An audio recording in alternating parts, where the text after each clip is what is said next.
Hi welcome to all of you. Biology by Mohit Gaurawat. अपना digestion and absorption चल रहा था, कल तीत कंप्लीट कर दिया है पार्ट 2। और पार्ट फर्स्ट अगर आपने नहीं देखा तो भी आप पार्ट 2 डायरेक्टली देख सकते हैं, ये भी मैंने कंफर्म कर दिया था। चलो अब आगे चलते हैं। अगला एक टॉपिक है टंग, जो सबसे ज़्यादा आपकी चलती है। चलती कि नहीं चलती? तो देखो, आज मैंने 3D में फिर से लिखा, कैसा लगा कमेंट में ज़रूर लिखना भाई साहब कि कैसा लग रहा है, ठीक है। तो सबसे पहली बात, taste receptors are present of papilla. ये पेपिला क्या होता है? ठीक है, ये टंग होती है, टंग के ऊपर की सरफेस होती है, तो उस पर क्या पाया जाता है? Test receptor. टेस्ट रिसेप्टर क्या होते हैं? जिससे कि जो आप खाना खा रहे हो या जो भी आप चीज़ मुंह में रखते हो उसका टेस्ट पता चलता है। क्या पता चलता है? टेस्ट। जिसे कहते हैं टेस्ट रिसेप्टर्स, जिनके थ्रू आपको टेस्ट पता चलता है, ठीक है। तो अब पेपिला जो होते हैं 4 टाइप्स के होते हैं: फंजीफॉर्म, फिलीफॉर्म, फॉलिएटेड, सर्कमवेलेट। क्या होते हैं? फंजीफॉर्म, फिलीफॉर्म, फॉलिएटेड एंड सर्कमवेलेट। कंप्लीट। जो फॉलिएटेड होते हैं इन नॉट प्रेजेंट ह्यूमंस, ये ह्यूमन में नहीं प्रेजेंट होते, ओके। याद रखना, फॉलिएटेड होते हैं बट ह्यूमंस में प्रेजेंट नहीं होते, ओके। तो सबसे ज़्यादा टेस्ट रिसेप्टर्स इन सब में से कहाँ पाए जाते हैं, या ओनली टेस्ट रिसेप्टर कहाँ पाए जाते हैं? वो है फंजीफॉर्म पर। फंजीफॉर्म पर ओनली टेस्ट रिसेप्टर पाए जाते हैं। फिलीफॉर्म या सर्कमवेलेट पे कोई भी टेस्ट रिसेप्टर नहीं पाया जाता। कहाँ पाया जाता है टेस्ट रिसेप्टर? फंजीफॉर्म पर। और फॉलिएटेड तो होता ही नहीं हमें।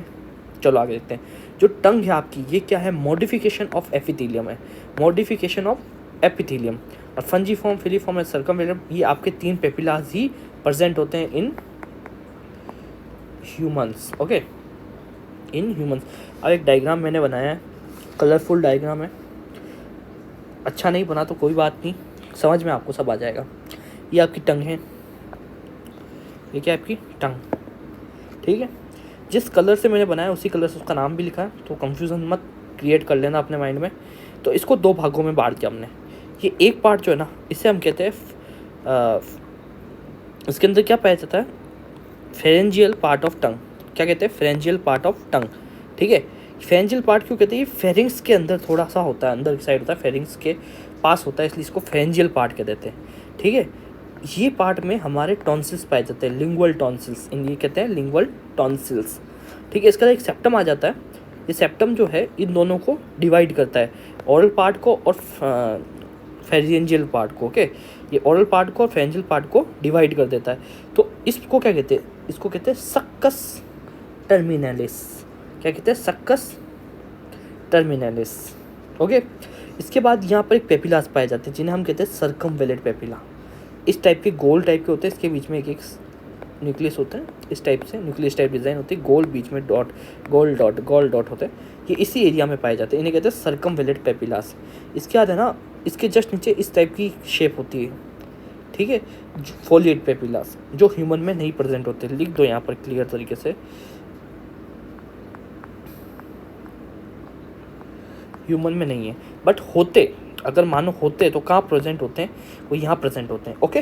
ये इसलिए मैंने रखा है, बाकी आजकल की बुक्स में डायग्राम नहीं आ रहा है, बट मैं बता देता हूँ आपको, ये यहाँ प्रेजेंट होते हैं, ठीक है। क्या होते हैं? यहाँ होते हैं। अगर जिन भी जानवरों में या किसी भी जगह यहाँ प्रेजेंट दिखें आपको, तो आप बता सकते हो कि ये फोलिएट पेपिलास हैं, ओके।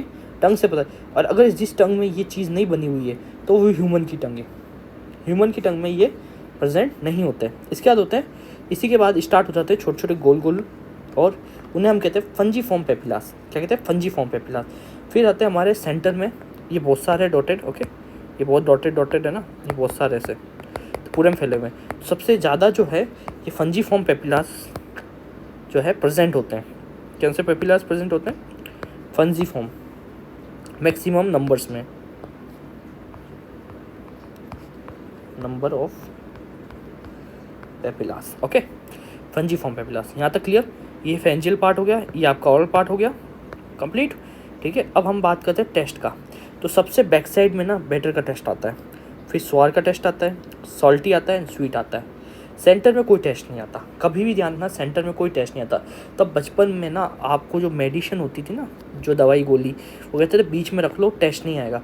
बट आपको पता है आपकी जो जीभ है ना, उससे सलाइवा निकलता है, पढ़ा है हमने, सलाइवा चारों तरफ है।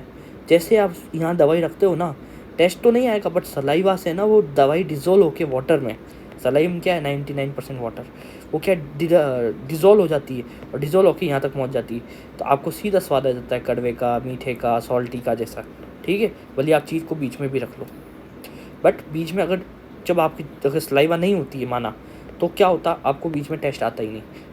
कंप्लीट, यहाँ तक सब कुछ कंप्लीट हो गया।